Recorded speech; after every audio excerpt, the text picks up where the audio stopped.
Hey y'all, I just want to share a little bit about something I've been reading over the last couple days.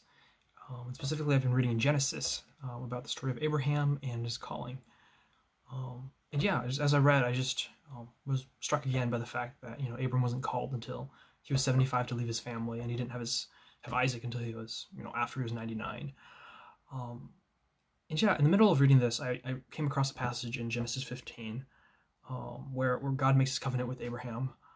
And it threw me off a little bit because it wasn't really the parts of the promise that I'd remembered about him being blessed and him being a father of many nations.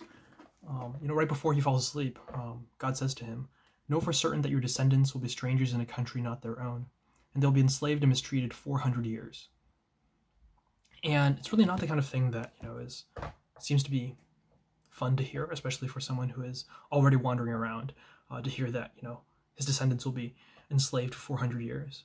But then it also just reminded me that God's perspective on our lives and on his kingdom is so much bigger than anything that we could imagine.